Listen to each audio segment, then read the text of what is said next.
안녕하세요. 할텐서울 복음방송 주안의 하나 4부 시작합니다. 주안의 하나 4부는 제리 브리지스의 책 크리스천이 꼭 이겨야 할 마음의 죄를 읽고 함께 나누는 책 읽는 그리스도인과 은혜의 설교, 성경의 인물들과 사건을 만나는 바이블 드라마가 준비되어 있습니다. 먼저 책 읽는 그리스도인으로 이어집니다.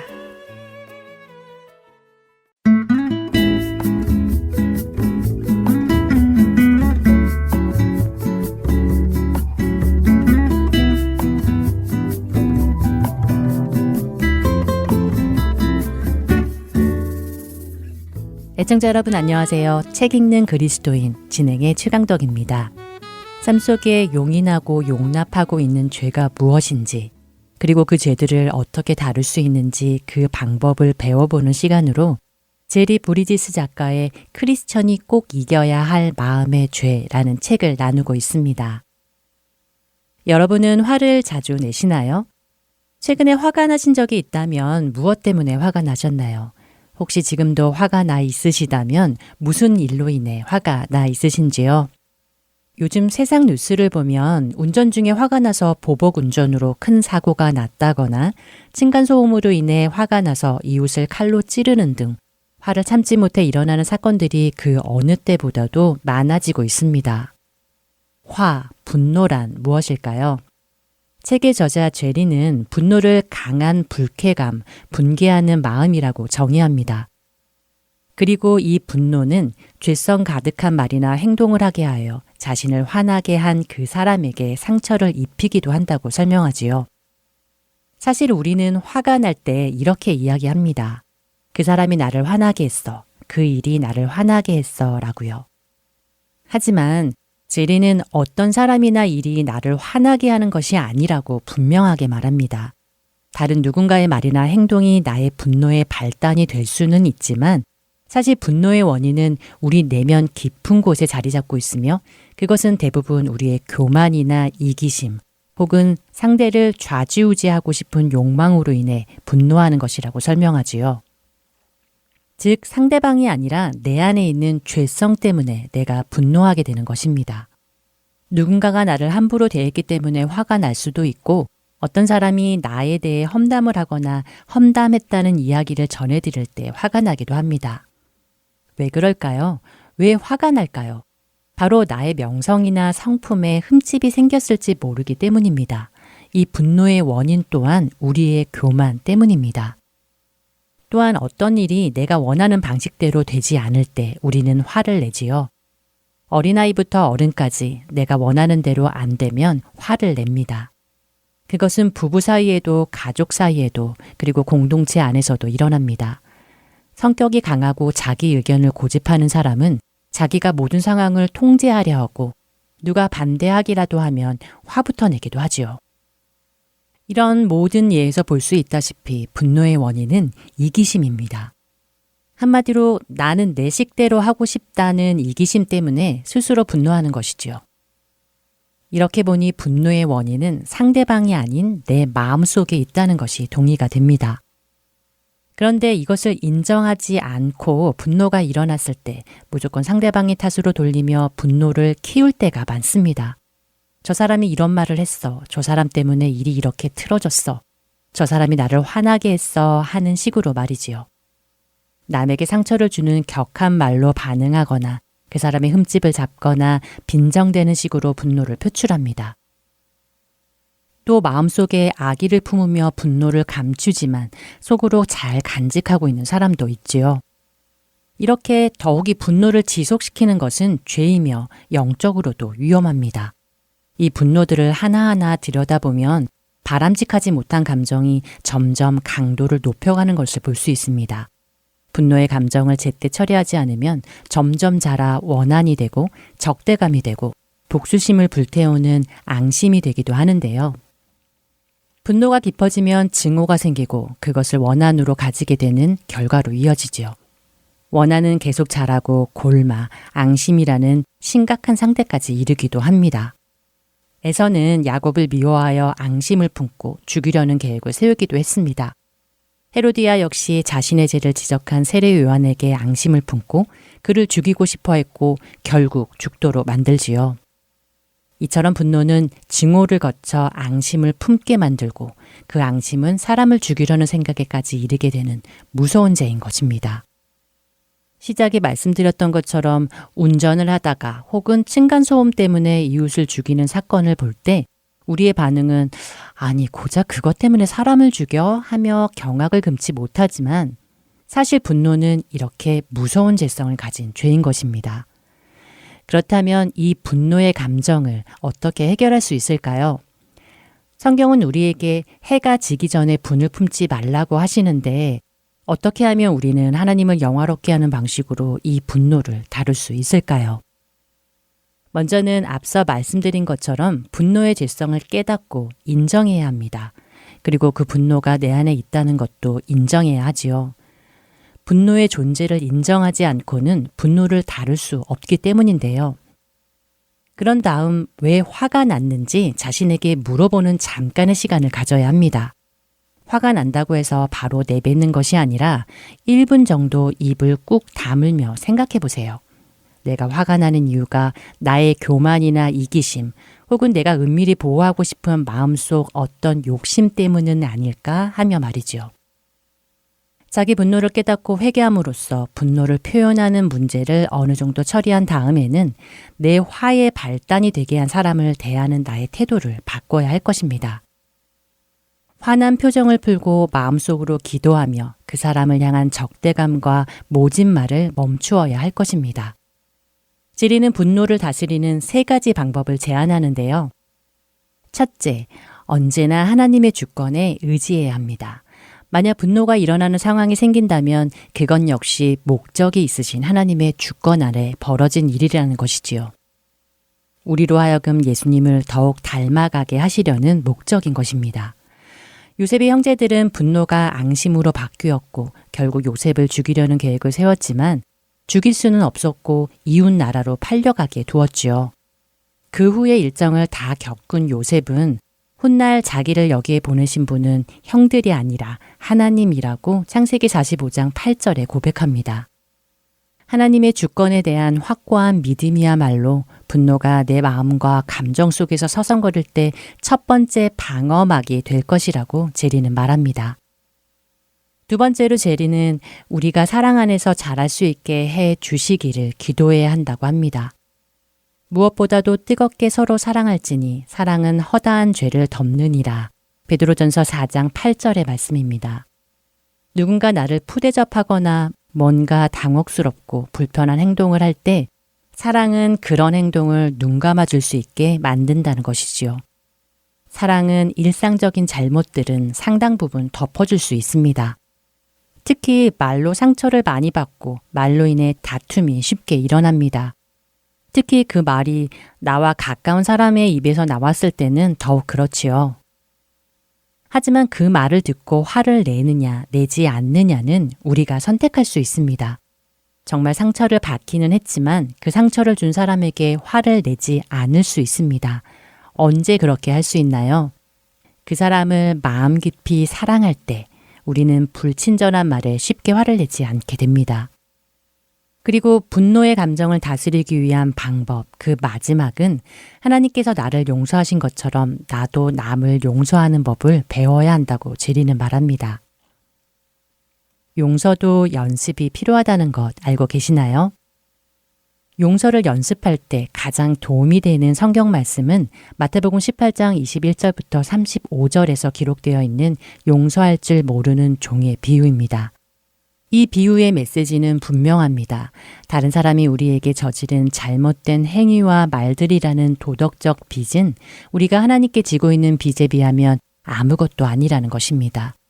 물론 우리가 살면서 누군가로 받은 상처와 아픔이 아무것도 아니라는 말씀은 아닙니다. 그러나 우리 역시 다른 사람들에게 같은 상처와 아픔을 주었고 더 나아가 우리를 사랑하시는 하나님께 깊은 상처와 아픔도 드렸습니다. 그럼에도 불구하고 하나님께서는 우리를 위해 그 아들을 내어주셨고 우리의 잘못을 용서하셨습니다. 그렇게 화가 날 때, 분노가 올라올 때 주님, 저도 주님께 용서받은 종이고 저 사람의 잘못도 용서하고 싶습니다. 라고 기도하는 우리가 되기를 바랍니다.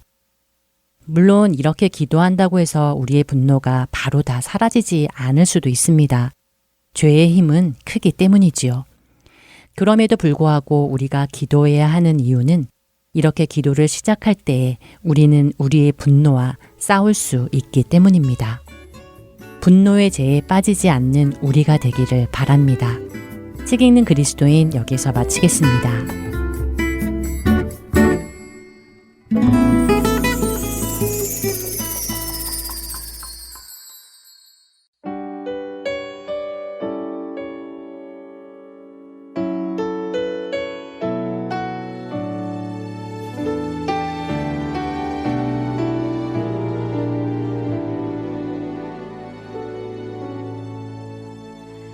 나는 아무것도 아닙니다. 주님의 사랑이 없으면 나는 아무것도 모릅니다. 주님의 지혜가 없으면 나는 아무것도 못합니다. 주님의 능력이 없으면 나는 한순간도 못 삽니다. 주님의 생명이 없으면 이제 내가 사는 것 아니요 그리스도 내 안에 사시니 오직 그의 생명이 나의 생명 나의 모든 날들도 주의 것 나는 오직 한 분 바랍니다. 나의 아버지 나의 구원 나의 주 같이 고백하겠습니다. 나는 아무것도 아닙니다. 나는 아무것도 아닙니다. 주님의 사랑이 없으면 나는 아무것도 모릅니다. 주님의 지혜가 없으면 나는 아무것도 못합니다. 나는 아무것도 못합니다. 주님의 능력이 없으면 나는 한순간도 못 삽니다.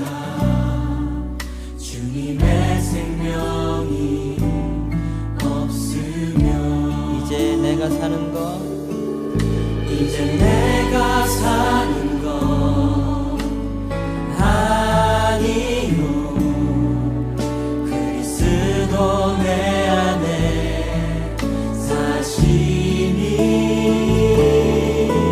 오직 그의 생명이 나의 생명 나의 모든 날들도 주 이제 내가 사는 것 아니요 이제 내가 사는 것 아니요 그리스도 내 안에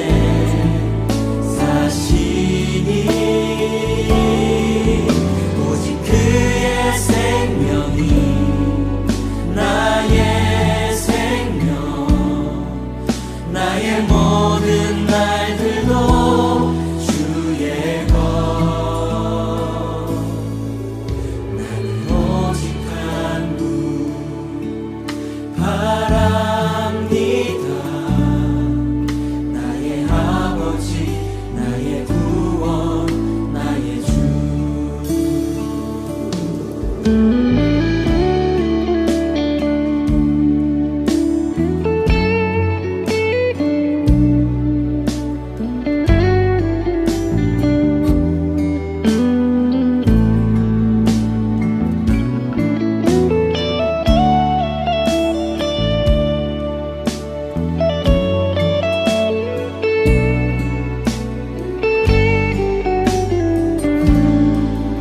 같이 고백하겠습니다. 이제 내가 사는 것 아니요 이제 내가 사는 것 아니요 그리스도 내 안에 사시니 오직 그의 생명이 나의 생명 나의 모든 날들도 주의 이제 내가 사는 것 아니요 이제 내가 사는 것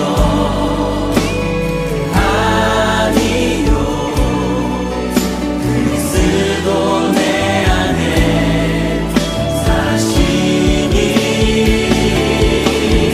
오직 그의 생명이 나의 생명 나의 모든 날들도 다시 한번 이제 내가 사는 것 아니요 이제 내가 사는 것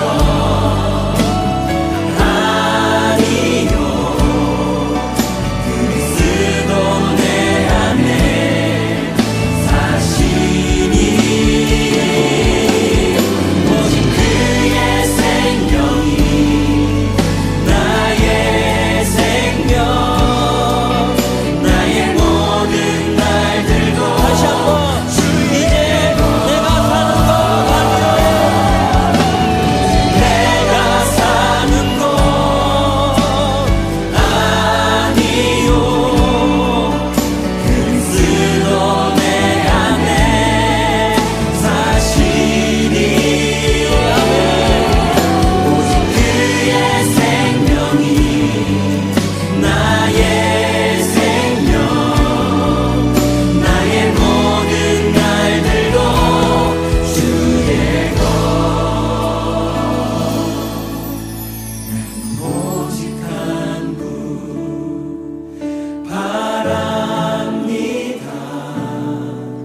나의 아버지 나의 구원 나의 주 나는 오직 한 분 나는 오직 한 분 바랍니다 나의 아버지 나의 구원 나의 주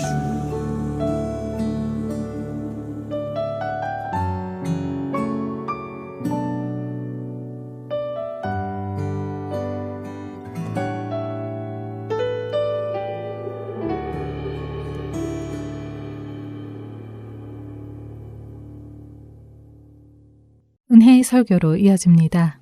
오늘은 신시내티 중앙장로교회 심원섭 목사님께서 열왕기상 3장 1절에서 5절을 본문으로 솔로몬의 옷보다 들의 백합화라는 제목의 말씀 전해 주십니다. 은혜의 시간 되시길 바랍니다. 뛰어난 리더의 후임자가 된다는 것은 굉장히 어려운 일입니다. 부담스러운 일이죠. 비교가 될 게 뻔하니까요. 처음부터 누가 잘 할 수 있겠습니까마는 사람들은 그 시간을 잘 기다려주지 않습니다. 여호수아도 그래서 너무나 떨렸어요. 그걸 어떻게 알 수 있냐면 여호수아가 모세를 이어서 리더가 되었을 때 하나님이 여호수아에게 계속 이렇게 말씀하십니다. 강하고 담대하라. 내가 너와 함께 하겠다. 담대하기가 어려웠다는 거죠. 그 환경이. 그러니까 여호수아에게 하나님이 계속 강하고 담대하라, 강하고 담대하라 이렇게 여러 번 말씀하셨습니다. 모세 뒤에 지도자가 된다는 건 얼마나 부담스러운 일일까요? 교계에도 스타가 지나간 자리는 광야다라는 말이 있습니다. 아주 뛰어난 목사님의 후임이 되면 어려운 게 무척 많아요. 특히 사람들의 비교는요, 견디기가 힘들죠. 자괴감에 빠집니다. 어떤 면에선 후임 목사님의 노력도 필요하겠지만 저는 공동체의 건강함이 그때 더 빛을 발한다라고 생각을 합니다. 후임 목사님이 진가를 발휘할 수 있도록 또 하나님이 일하시도록 공동체가 때로는 기다리고 때로는 서포트하면 어떨까요? 교회는 세상과는 다른 공동체니까요. 비슷한 이유로 솔로몬도 어깨가 너무 무거웠습니다. 그는 뛰어난 왕 다윗의 뒤를 이어 왕이 되었어요. 다윗에게는요, 솔로몬 말고도 아들이 아주 많았습니다. 그래서 솔로몬은 왕이 되는 것조차 쉽지 않은 일이었어요. 심지어 아도니아라는 형과 이 왕권 다툼, 왕자의 난도 있었고요. 그 과정에서 솔로몬은 이 아도니아뿐만 아니라 아버지의 용사였던 요압 장군을 처리하기도 해야 했습니다. 그리하여 오늘 본문 바로 전 말씀인 열왕기상 2장 46절을 보면 나라가 솔로몬의 손에 견고하여지니라 라고 되어 있습니다. 나라가 솔로몬의 손에 의해 견고해졌다 이렇게 말해요.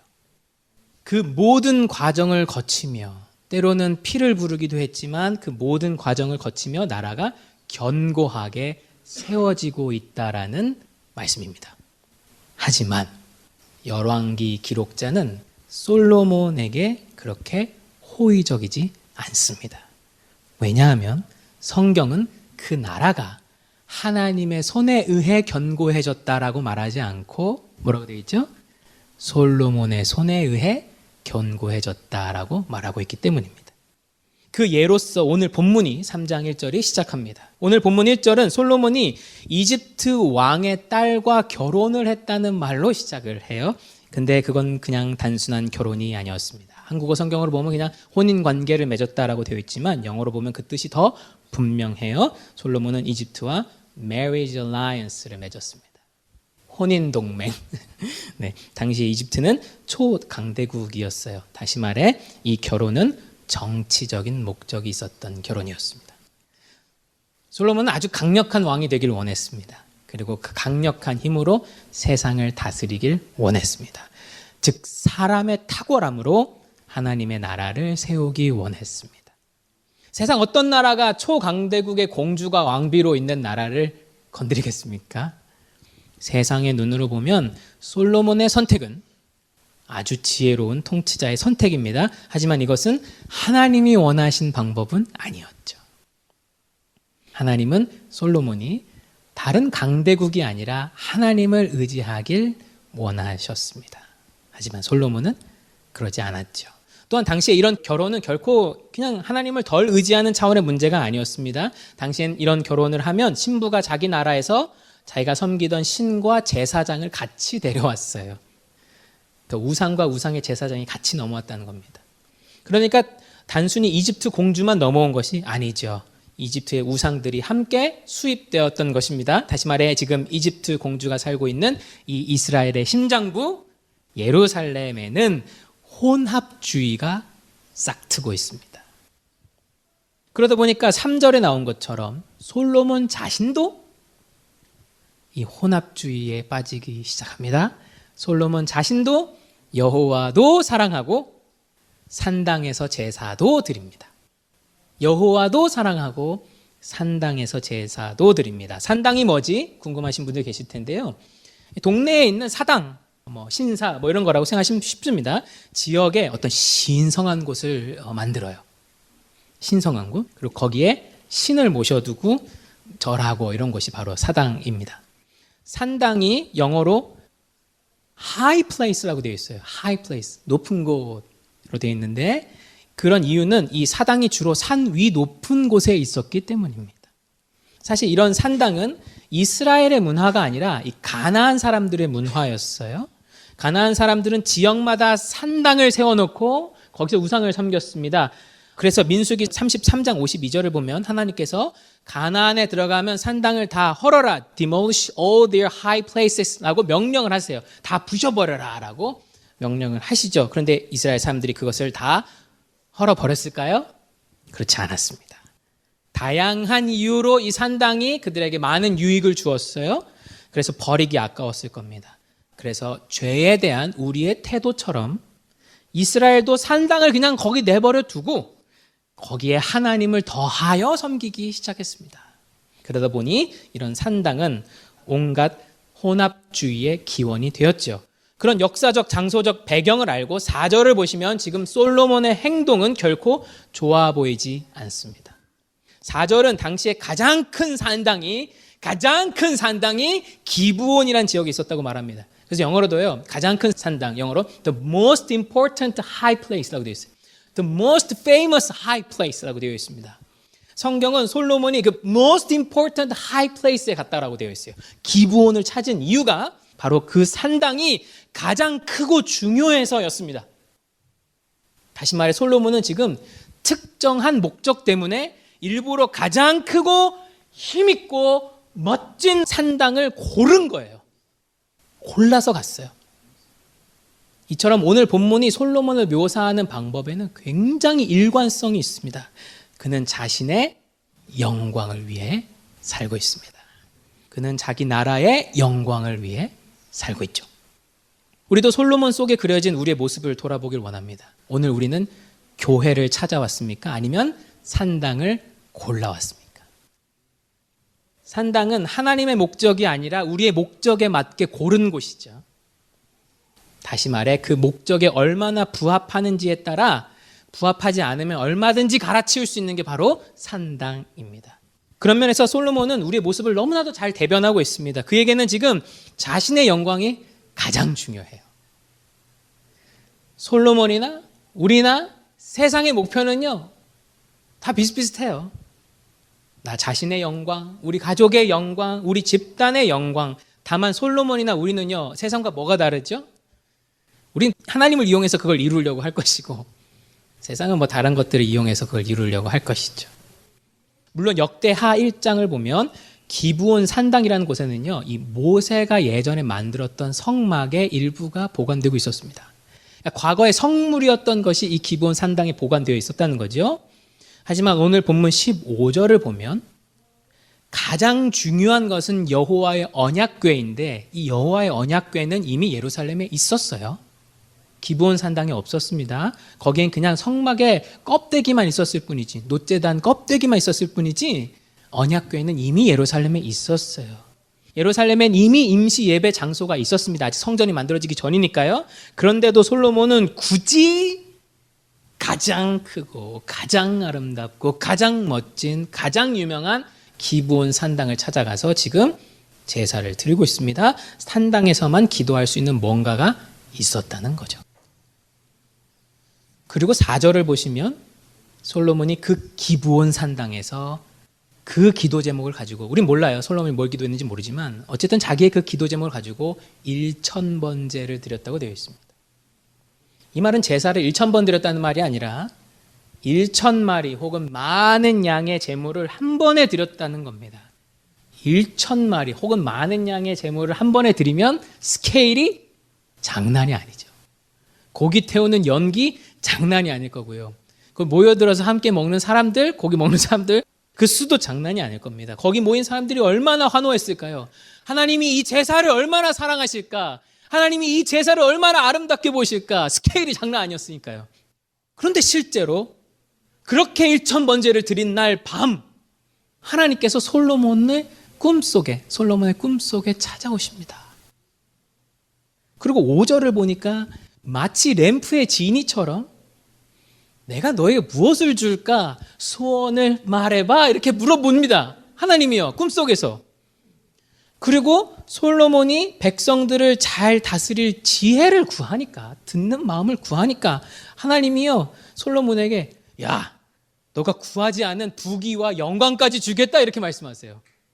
이렇게 말씀하신 하나님은 실제로 기분이 좋아 보이십니다. 그래서 어떤 사람들은 이 본문을 읽고 하나님께 1000번제를 드리면 하나님이 자기의 소원을 들어주실 거다 이렇게 믿습니다. 어떤 분들은 헌금 봉투에 1, 2, 3 이렇게 번호를 매기세요. 그래서 1000을 채우면 하나님이 내 소원을 들어주신다 이렇게 생각하시는 거죠. 그럼 계산해 봅시다. 매주 헌금 봉투 하나씩 내면 1000번은 한 3년 정도에 한 번 찾아오거든요. 하나님이 한 3년에 한 번 제 기도를 들어주시는 거고, 매주 헌금 봉투를 3개씩 내시면 1년에 한 번씩 하나님이 소원을 들어주시는 겁니다. 괜찮죠? 전혀 아니죠. 결코 그런 일은 없을 겁니다. 그것은 이 본문을 잘못 해석하고 있는 것이죠. 먼저 문맥상 이 꿈 이야기 앞부분 1절에서 4절을 보면요, 성경은 솔로몬에게 있었던 결정적인 흠을 얘기합니다. 하나님을 의지함이 아닌 이집트의 힘을 의지하고 언약궤 앞이 아니라 산당에 가서 제사를 하고 있는 솔로몬의 모습을 비추고 있어요. 그런데 하나님께서 그런 솔로몬이 뭐가 사랑스럽다고 솔로몬 꿈에 나타나시겠습니까? 하나님께서 그런 솔로몬의 제사가 뭐가 고맙다고, 뭐가 향기롭다고 나타나서 야, 그래 무엇을 줄까? 이렇게 말씀하셨겠습니까? 그 제사가 아름답고 향기로웠던 게 아닌 거예요. 그렇다면 궁금증이 생기죠. 하나님은 왜 이렇게 잘못된 솔로몬의 제사에도 응답하셨는가? 왜 이렇게 잘못된 제사를 찾아오셔서 그의 꿈속에서 부귀와 영광까지 다 주겠다 말씀하셨는가? 자, 이제부터 꿈에 대해서 한번 생각해 보겠습니다. 여러분, 우리가 꿈을 꿀 때를 한번 생각해 볼게요. 여러분, 꿈에서 어떤 의지를 갖고 뭔가를 말해 본 적 있으십니까? 꿈에서? 꿈은요, 이게 중요한데 사실은 꿔지는 겁니다. is dreamed죠. I dream이 아니라 사실은 꿈은 is dreamed. 그러니까 꿔지는 겁니다. 우리는 꿈에서 우리의 의지로 어떤 생각이나 선택을 하지 않습니다. 물론 꿈을 꿀 때는 그 꿈 안에서 내가 뭔가를 결정하는 것처럼 느끼지만 꿈을 꾸고 나면 알게 될 겁니다. 꿈은 철저하게 꿔진 겁니다. 쉽게 말해서 우리는 꿈이라는 영화를 본 것이죠. 우리는 그 영화의 주연이 아니라 관중이었던 거죠. 그 꿈을 구경하는 사람이었던 거죠. 오늘 열왕기상 3장의 꿈도 마찬가지입니다. 하나님은 이 꿈 전체를 솔로몬에게 계시하셨어요. 하나님은 이 꿈 전체를 솔로몬에게 계시하셨어요. 꿈 전체를 솔로몬에게 보여주셨습니다. 그러니까 솔로몬이 꿈에서 한 대답은 솔로몬의 진심도 솔로몬의 의지적인 대답도 아닌 것이죠. 그렇게 말하는 꿈을 꾼 겁니다. 단지 하나님께서 그렇게 대답하는 솔로몬까지 꿈 안에서 구성하신 것이죠. 다시 말해 하나님의 질문과 솔로몬의 대답 전체가 하나님께서 감독하신 영화이자 메시지입니다. 그러니까 솔로몬은 꿈에서 그렇게 대답하고 있는 자신을 그냥 본 거예요. 제가 설명 잘 들었습니까? 그렇다면 이 꿈의 목적과 해석 자체가 달라집니다. 꿈의 목적은 솔로몬이 얼마나 올바른 마음을 가지고 있었는가를 보여주려는 게 아닙니다. 얼마나 그걸 기도하고 있었으면 꿈에서도 이렇게 이야기했을까를 말해주려는 게 아닙니다. 지금 이 꿈의 목적은 하나님께서 솔로몬에게 옳은 마음을 가르치려고 하시는 겁니다. 이것이 옳은 것이다. 하나님은 지금 솔로몬에게 꿈을 통해서 이것이 옳은 것이다를 말하려고 하세요. 아마도 옳지 않은 것을 구하고 있었을 솔로몬에게 너가 진짜로 구해야 할 것은 이것이다. 듣는 마음이다. 지혜이다. 사실은 부귀와 영광과 강해지는 것을 기도하고 있었을 솔로몬에게 하나님은 너가 진짜로 기도해야 할 것은 이것이고 부귀와 영화는 내가 걱정하지 마라 채워줄게. 그러니까 너는 이것만 구해라 라고 말씀하고 계시는 것이죠. 이것이 얼마나 큰 은혜입니까? 하나님은 솔로몬이 1000번제를 드렸기 때문에 그 정성에 감동하신 게 아닙니다. 솔로몬이 어처구니 없는 기도 제목으로 형편없는 제사를 드렸음에도 불구하고 하나님이 찾아오셔서 알려주신 것이죠. 응답하신 것이죠. 솔로몬의 행동으로 보면 도저히 찾아오지 않으실 분이 솔로몬의 꿈에 나타나 솔로몬이 구해야 할 바를 알려주십니다. 솔로몬 혼자서는 깨닫지 못했을 것을 하나님께서 은혜로 꿈을 통해 솔로몬에게 보여주셨습니다. 하나님은 현실의 솔로몬이 이 꿈 속의 솔로몬처럼 자신의 강함이 아니라 백성들을 잘 다스릴 수 있는 듣는 마음을 갖길 원하셨습니다. 또한 하나님은 꿈속에서 솔로몬과 약속을 하시죠. 너가 이런 지혜를 내게 구한다면 12절에 나온 것처럼 솔로몬을 지혜로운 자로 만들 것이고 13절에 나온 것처럼 너가 구하지 않은 부귀와 영광까지 주시겠다고 약속을 하십니다. 그러니까 너는 이걸 먼저 구해라. 이걸 구해라 라고 말씀하시죠. 그러니까 두려워하지 말고 너 자신의 영광이 아니라 하나님의 영광을 구해라. 하나님의 영광을 위해 살아라. 그러니까 걱정하지 말고 너의 영광 위해 살지 말고 하나님의 영광을 위해 살아라. 특히 너 자신을 위해서 부강함을 구하지 말고 하나님의 백성들을 위해 듣는 마음을 구해라. 그러면 나머지는 내가 다 채워주겠다. 나머지는 걱정하지 말아라 하는 거예요. 하나님 확실한 약속해 주신 거죠. 14절의 말씀처럼 말입니다. 14절에 이렇게 기록되어 있죠. 너가 만일 너 아버지 다윗의 행함같이 내 길로 행하며 내 법도와 명령을 지키면 내가 또 너의 날을 길게 하리라. 그러니까 이 말씀은 너가 뭐뭐뭐뭐 하면 내가 뭐뭐뭐뭐 하겠다라는 조건부 약속이 아니죠. 두려워하지 말고 걱정하지 말고 아버지 다윗의 길로 행해라. 그러면 나머지는 내가 다 책임질게 라는 하나님의 은혜로운 초대입니다. 그것을 약속하시는 하나님의 은혜로운 초대예요. 넌 이것만 구해라. 넌 하나님의 영광을 위해서만 살아라. 솔로몬이 이런 하나님의 초대에 이 은혜의 초대에 어떻게 반응했을까요? 우리가 유심히 살펴야 하는 것은 솔로몬이 이 초대에, 이 은혜의 초대에 어떻게 반응했느냐입니다. 15절 보시죠.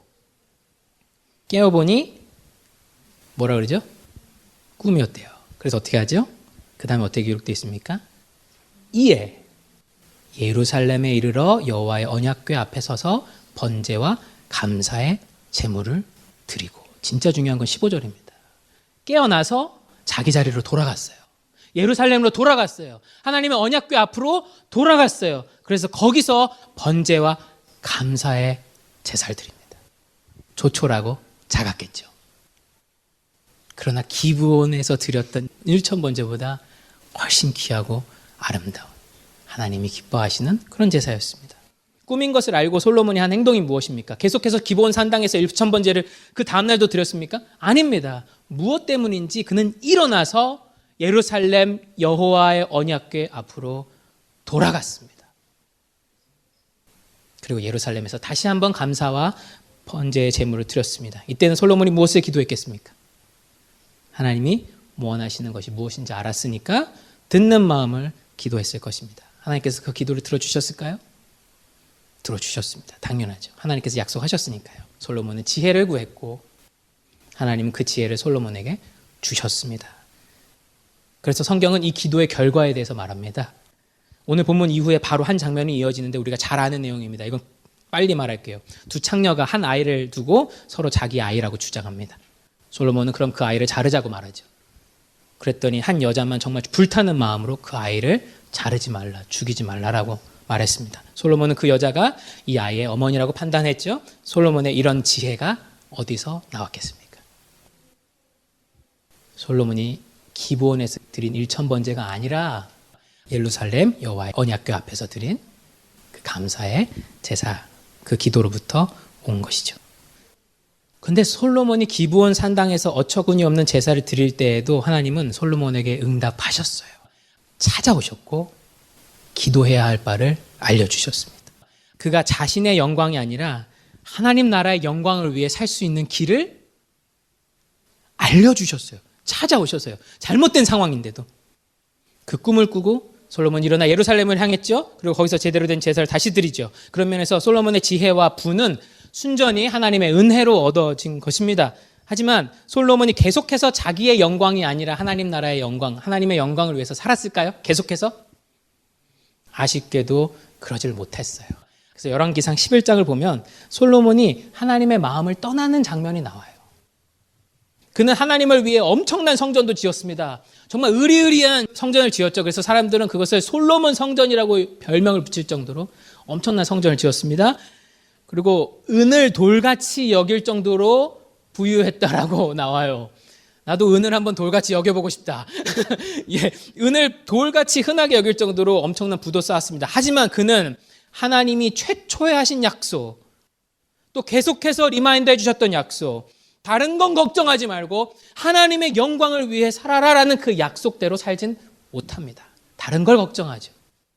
그렇다면 이 약속은 우리에게 유효한 약속일까요? 솔로몬에게뿐만 아니라 우리에게도 하신 약속일까요?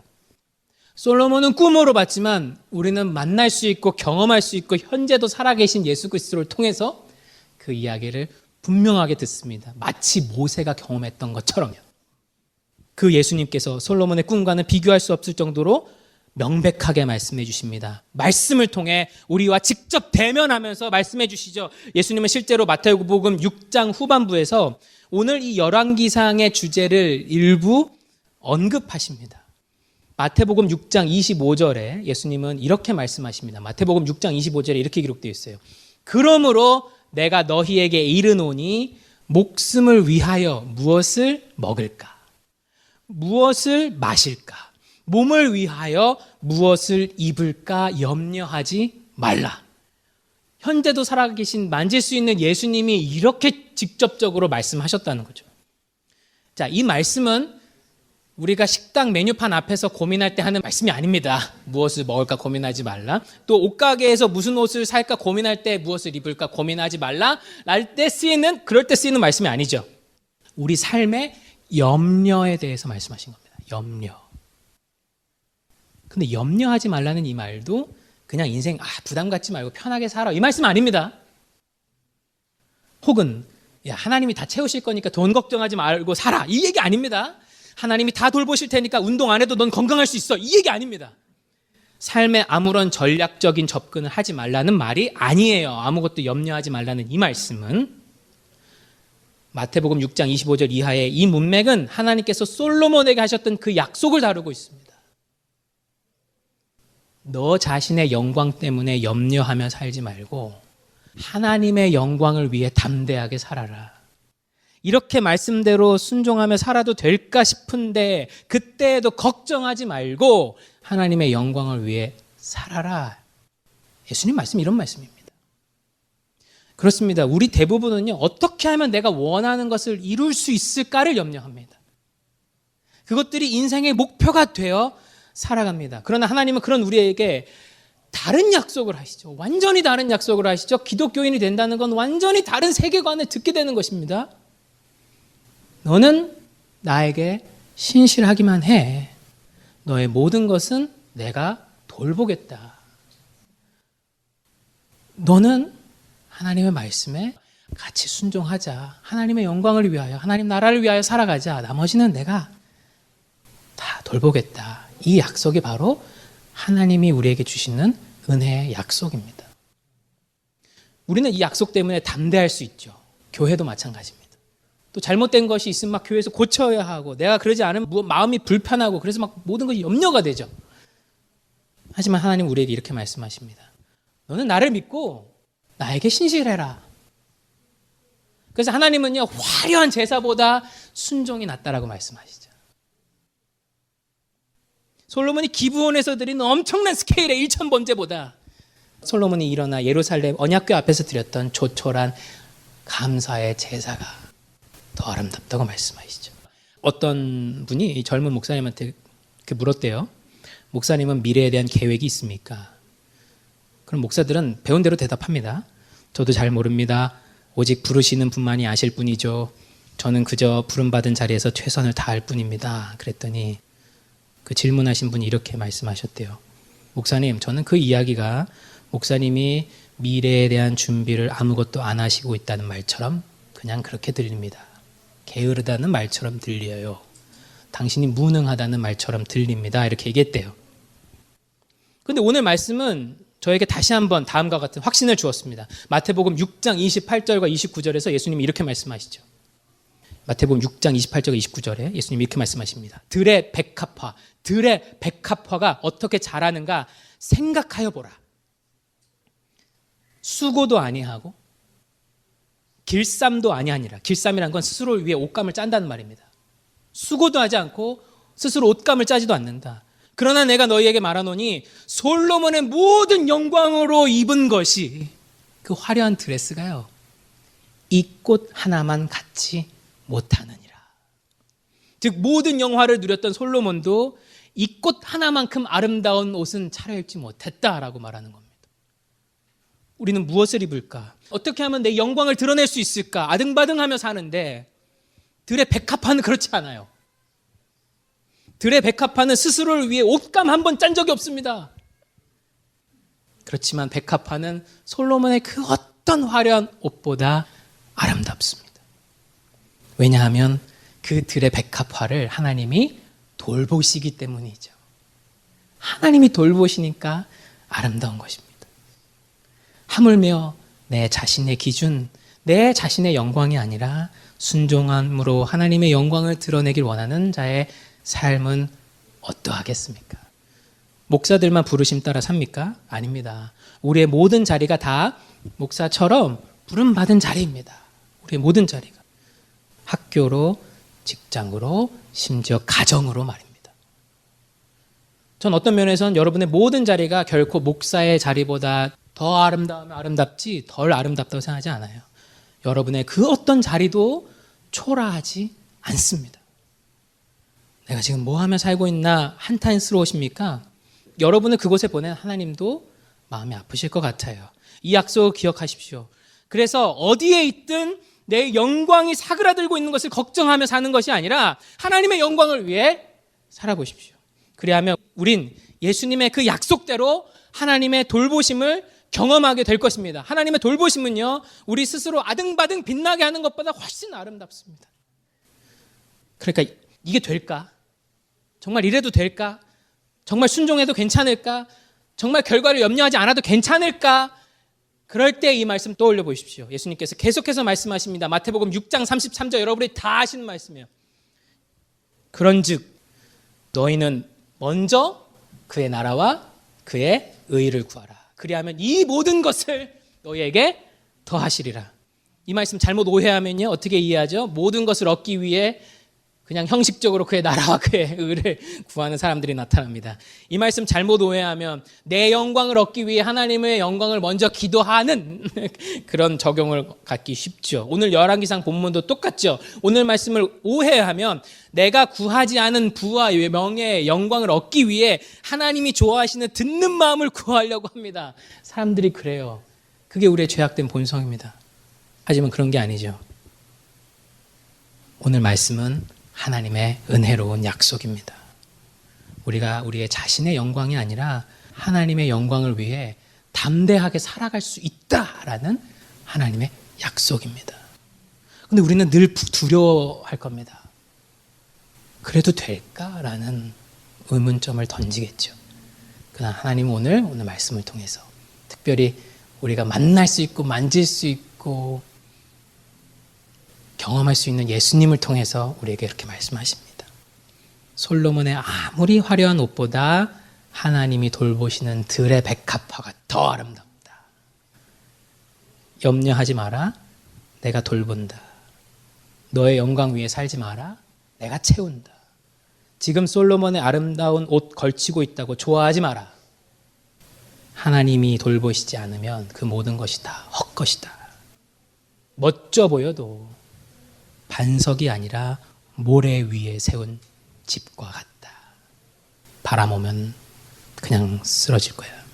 그러니까 아등바등 너의 영광 드러내려 살지 말고 하나님 영광 위에 담대하게 살아라. 이게 오늘 말씀의 메시지입니다. 아니 목사님 그게 정말 가능합니까? 정말 그래도 되겠습니까? 내 영광 드러내려 아등바등 살지 말고 하나님 영광 드러내려 살아도 이 험한 세상에서 살아남을 수 있겠습니까? 우리가 그런 교회가 될 수 있겠습니까? 우리가 하나님께 또 서로에게 신실하기만 하면 이 험한 세상에서 지속 가능한 교회가 될 수 있겠습니까? 맞습니다. 그런 질문이 들 수 있어요. 이 험한 세상, 너무 험하니까 세상이. 너무 악인이 성공하니까. 하지만 제가 자주 말씀드리듯이 제가 1년 전에도 아마 이 똑같은 말씀 드린 적이 있어요. 여기가 어떤 세계인지 늘 기억하십시오. 이곳은 하나님의 세계입니다. 이것은 하나님이 디자인하셨고 하나님이 다스리고 계시는 하나님의 홈그라운드입니다. 사단은 우리의 얼굴을, 눈을 가리고 이곳은 하나님의 세계가 아니다라고 말하겠지만 이곳은 하나님의 세계입니다. 하나님의 말씀은 이루어질 것입니다. 이것을 여러분 믿으십니까? 말씀 마치겠습니다. 여러분, 이곳은 화려한 제사보다 순종이 아름다운 곳입니다. 여러분, 이곳은 내가 이루어서 입은 멋진 옷보다 하나님이 돌보시는 들풀이 더 아름다운 곳입니다. 여러분, 이곳은 솔로몬이 기브온에서 드린 1000번제보다 솔로몬이 일어나 예루살렘 그 언약궤 앞에서 드렸던 조촐한 제사가 더 아름다운 곳이에요. 여러분, 이곳은 하나님이 지으시고 하나님이 다스리시는 하나님의 세계입니다. 그런 것이 어찌 하나님의 말씀대로 이루어지지 아니하겠습니까?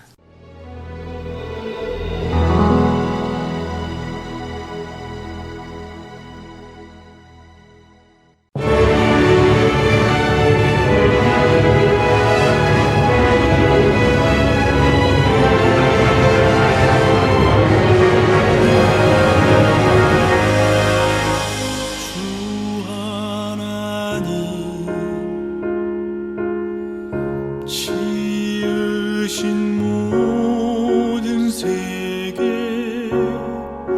내 마음 속에 그리워볼 때 하늘의 별 울려 퍼지는 내 손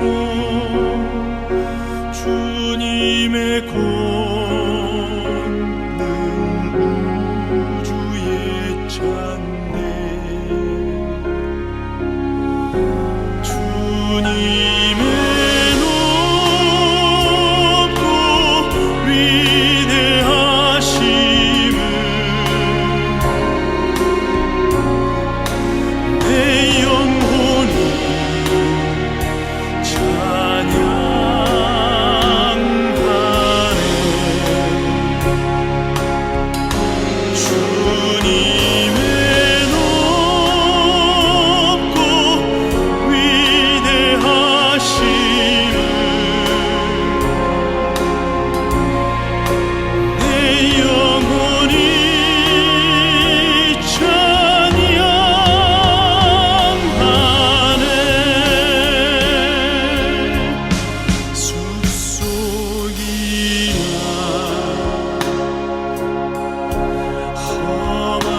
산 골짜기에서 지적 위는 젖새 소리들과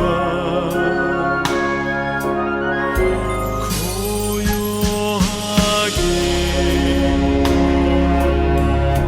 흐르는 시는 주님의 손시 노래하도다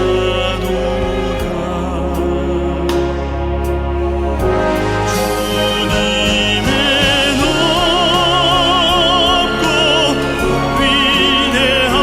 위대하심을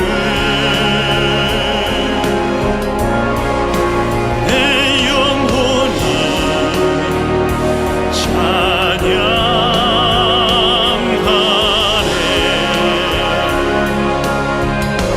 주님의 높고 위대하심을 내 영혼이 찬양하네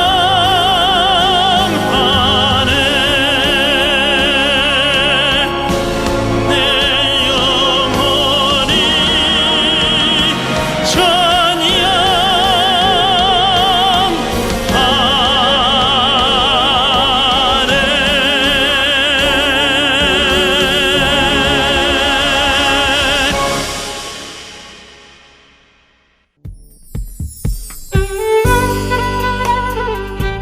안녕하세요. 저는 시애틀 타코마에서 CD 배치 봉사를 하고 있는 노영남입니다. 현재 부안마켓과 팔도 식품에 CD를 놓고 있습니다. 이 CD로 많은 이들이 생명을 얻기를 소망합니다. 감사합니다. 안녕하세요. 저는 필라델피아 H마트에 CD를 놓고 관리하고 있는 봉사자 김경애입니다. 복음으로 많은 이들이 구원받기를 소원합니다. 안녕하세요. 저는 버지니아 세너빌 지역에 있는 롯데마트와 H마트에 CD를 놓고 관리하고 있는 봉사자 백경입니다. 복음으로 많은 이들이 구원받기를 소원합니다. 예수 그리스도의 구원의 복음은 복음을 전달받은 사람들을 통해 끊임없이 전해져 갑니다. 여러분도 복음의 전달자가 되실 수 있습니다. 복음 전파 사역에 동참하실 분들은 전화번호 602-866-8999로 연락 주시기 바랍니다.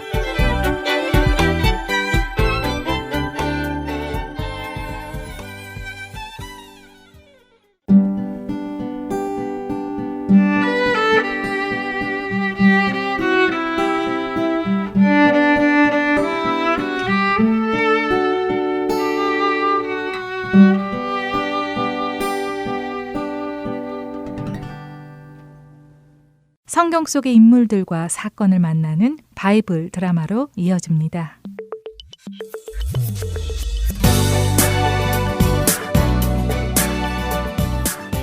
시청자 여러분 안녕하세요. 바이블 드라마 사무엘 편 진행의 박용규입니다. 다윗이 하나님의 뜻 안에서 이스라엘을 다스리자 나라가 안정되고 이웃 나라들은 이스라엘을 공격하지 않고 오히려 이스라엘에게 조공을 바치며 이스라엘과 친분을 나눕니다. 모든 것이 안정되자 다윗의 마음 안에 한 생각이 들었지요. 이것 보시오 장관. 혹시 사울왕 집안에 아직도 살아있는 사람이 있습니까? 왠지 누군가 아직 있을 것 같습니다. 만일 있다면 내가 그 사람에게 은혜를 베풀고 싶은데 좀 알아보시기 바랍니다. 네, 다윗 왕이시여. 마침 사울왕 집안에 종으로 살던 시바라는 사람이 있는데 그를 불러 물어보도록 하심이 좋겠습니다. 아, 그래요? 어서 들어오라고 하시지요. 그리하여 사울왕 집안에서 종으로 살던 시바라는 사람이 다윗왕 앞에 나오게 되었습니다. 그래, 자네가 사울왕을 모시던 시바라는 사람이군. 혹시 사울왕 집안에 아직 남아있는 자손이 있는가? 네. 사실 한 분이 계십니다. 바로 요나단 왕자님의 아드님 중 하나이신데 무비보셋이라는 분이 살아 계십니다. 하지만 다리를 저는 장애를 가지고 계시니 다윗 왕께 위험이 될 일은 없을 것입니다. 아, 자네가 오해를 했군. 뭐 사람들이야 오해할 수 있지. 그런데 그런 게 아니라네. 내가 사울왕의 자손을 찾으려는 것은 뒷날을 생각해서 사울왕의 씨를 죽이려는 것이 아닐세. 그래도 우리 이스라엘의 첫 번째 왕의 자손인데 내가 돌봐야 하지 않겠나? 그래서 찾는 것일세. 더군다나 그 무비보셋이 나의 의형제 요나단 형님의 아들이라면 내가 더더욱 그를 나의 아들처럼 보살펴야 하지 않겠는가? 그러니 걱정 말고 그 무비보셋이 어디에 있는지 알려주도록 하게. 그런 이유셨군요. 역시 다윗 왕께서는 성군이십니다. 네, 무비보셋님은 지금 로드발 암미엘의 아들인 마길의 집에 묵고 계십니다. 자신이 그토록 사랑했던 의형제 요나단의 아들이 살아있다는 소식을 들은 다윗은 마치 요나단을 다시 만나는 것처럼 기뻤습니다. 그래서 다윗은 급히 사람을 보내 마길의 집에 묵고 있는 무비보셋을 자신의 왕궁으로 초대를 합니다. 하지만 무비보셋 역시 혹시라도 다윗 왕이 자신이 다윗을 죽이려 쫓아다녔던 사울의 손자이기에 자신을 죽일까 두려워했습니다. 무비보셋은 그렇게 두려움에 떨며 다윗 왕 앞에 나아갑니다. 다윗 왕이시여, 그동안 평안하셨습니까? 어찌 저 같은 아무 쓸모도 없는 절름발이를 부르십니까? 네가 무이보셋이냐? 두려워하지 말거라. 내가 너의 아버지 요나단 형님과 얼마나 각별한 사이였는지 모르느냐? 너를 보니 마치 형님을 보는 듯 하구나. 두려워 말거라. 내가 너의 아버지 요나단 형님으로 인하여 너에게 은혜를 베풀기 위해 불렀느니라. 내가 너의 할아버지 사울 왕이 소유했던 땅을 모두 다 너에게 돌려주고 너를 앞으로 항상 내 식탁에서 함께 식사를 하도록 할 것이니라. 아니, 다윗 왕이시여, 도대체 저 같은 사람이 무슨 가치가 있다고 그런 은혜를 베풀어 주십니까? 저는 죽은 개와 같은 사람입니다. 그런 은혜는 너무 가분합니다. 너 때문이 아니라 너의 아버지 때문이니라. 너의 아버지의 공으로 네가 은혜를 입는 것이니라. 그러니 걱정하지 말고 그 은혜를 모두 받아 누리도록 해라. 이것이 하나님께서 그 백성에게 주시는 은혜이니라. 다윗은 이렇게 무비보셋에게 은혜를 베풀고 그를 위해 종들도 주어 그 종들이 농사를 지어 무비보셋이 풍요롭게 먹고 살 수 있도록 배려해 주었습니다. 또한 무비보셋은 다윗의 다른 아들들처럼 다윗과 함께 식탁에서 식사를 할 수 있게 되었지요. 다윗은 무비보셋뿐 아니라 무비보셋의 아들에게까지 같은 은혜를 베풀었습니다. 그렇게 평화로운 시간이 지나가고 있었습니다. 이스라엘 이웃에 있던 암몬 족속의 왕인 나하스가 죽었습니다. 그리고 그의 아들 한운이 아버지를 이어 암몬의 왕이 되었죠. 암몬의 왕이었던 나하스는 다윗이 왕이 되었을 때부터 이스라엘과 좋은 관계를 유지했고 이스라엘과 다투려 하지 않았습니다. 그래서 다윗은 나하스에게 좋은 마음을 가지고 있었지요. 암몬의 나하스 왕이 죽었다는 소식을 들었으니 조문사절을 보내 그의 아들 한운에게 은혜를 베풀어야겠군. 그렇게 해서 다윗은 조문사절을 암몬으로 보냅니다. 하지만 암몬의 신하들은 다윗의 이런 호의를 의심합니다. 한운 왕이시여, 이웃 이스라엘의 왕 다윗이 선왕이신 나하스 왕의 장례를 위해 조문단을 보냈습니다. 오, 그래. 그거 참 감사한 일이군. 전부터 아버지와 좋은 관계를 맺고 있었는데 말이야. 저 왕이시여, 뭔지 잘 모르시는가 본데 다윗이 조문단을 보낸 것은 왕의 부친이신 나하스 왕을 공경해서가 아닙니다. 그렇게 생각하셨다면 오해이십니다. 저 교활한 다윗은 이제 우리의 선왕이신 나하스 왕이 돌아가셨으니 우리가 어떤 상태에 있는지 확인해보고 우리를 공격하여 자신의 땅으로 만들기 위해 첩자들을 마치 조문단처럼 만들어 보낸 것입니다. 뭐시? 이런 교활한 것. 그런 꿍꿍이로 첩자들을 보냈다면 내 그들을 그냥 돌려보낼 수 없지. 어서 그 조문단을 잡아다가 그들의 수염을 깎아 부끄럽게 만들고 그들의 바지 뒷부분을 베어 엉덩이가 드러나도록 해서 돌려보내도록 하라. 자신의 아버지를 위해 조문단을 보낸 것을 오해하고는 그 조문단에게 망신을 주어 보내라고 하는 암몬의 왕 한운. 이제 과연 어떤 일이 일어날까요? 바이블 드라마 사무엘 편 다음 시간에 뵙겠습니다. 안녕히 계세요.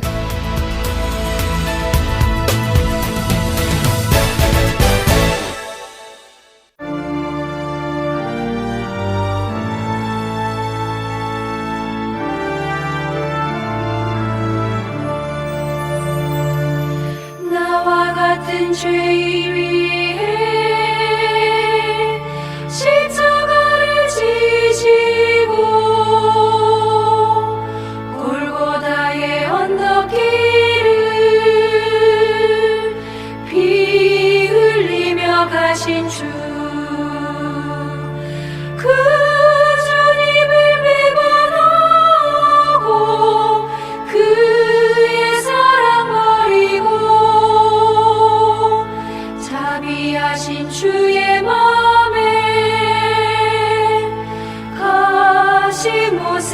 살아갔네.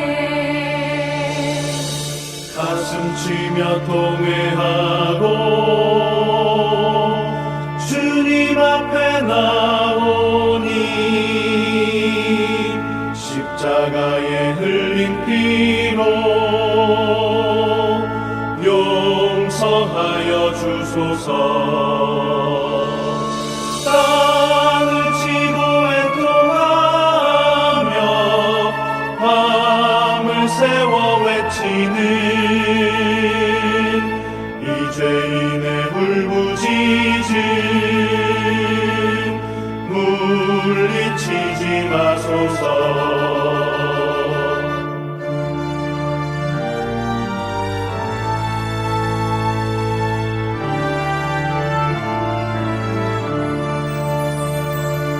사랑으로 용서하신 주님 은혜 고마워. 마음속에 다짐하며 겸손하게 빕니다. 죄의 상처볼 때마다 내 가슴을 찢으며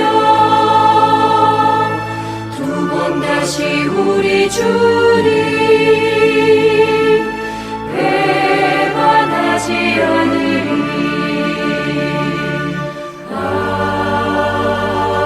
아멘. 주안의 하나 4부 준비된 순서는 여기까지입니다. 언제나 주 안에서 충만한 은혜와 평강을 누리시길 소망하며 오늘은 여기서 마치겠습니다. 다음 시간까지 안녕히 계세요. 고맙습니다.